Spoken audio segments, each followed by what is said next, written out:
Steve Kerr guided the Warriors to the NBA Finals for the 6th time in 8 seasons. We can say that Kerr has achieved it all career-wise. But just like many others, Kerr has looked tragedy and misfortune right in the eye when his father, Malcolm Kerr, was brutally murdered outside the hallway of his university office in Beirut in 1984. The tragedy occurred when Steve Kerr was just a freshman in Arizona. His father was a university professor specializing in the Middle East and serving as the president of the American University of Beirut.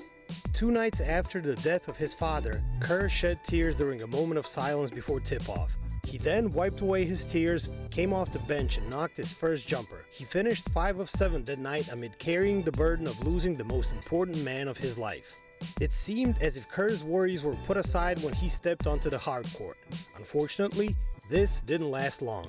Malcolm Kerr's death only remained taboo for a couple of years to spineless basketball hecklers. But in 1988, as Kerr was a 5th-year senior recovering from a torn ACL, the court was a sanctuary no more. During warm-ups before a game at Arizona State, some 10 to 15 fans hit him with a series of subhuman chants that included PLO and "Where's your dad?" per ESPN. Kerr's wounds were still fresh. He ran back to the bench and his eyes were welled with tears.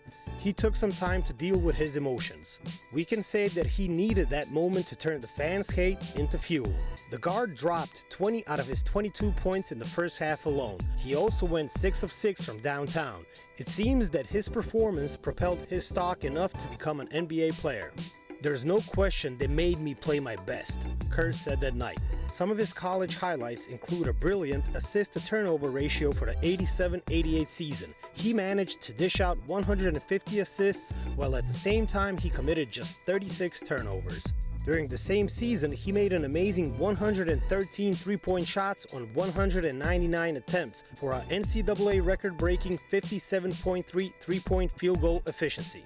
He was also always very clear about the fact that he had so many people help him achieve such an illustrious career as player and especially as a coach. "Sometimes I look back at my career and wonder how it all happened," Kerr said. "I've had amazing people who guided me, and somehow the path continues, and I'm not going to stop and think about it too much because I'll wonder how it happened." The big part of how it happened is Greg Popovich. The two have first started working together in San Antonio while Kerr was still playing.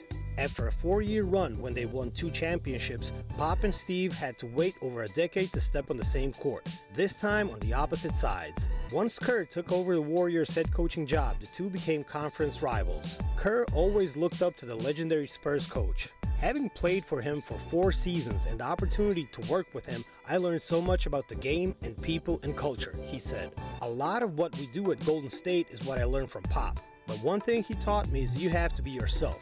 You can't be anyone else. You have to be yourself." This is why he's one of the most outspoken NBA figures on social issues that continue to hound the United States. He reportedly makes his players read books that do not necessarily concern basketball but have a wide range of interesting topics. The Warriors even made a trip to the National Museum of African American History and Culture with local students in 2018. It was a reaction to then US President Donald Trump withdrawing the invite to the White House. Perhaps Kerr aims to teach his players that the world does not just revolve around basketball. The sport forms a minuscule role in the world's development. As NBA players, it's only proper to use their influence to share social awareness with their fans.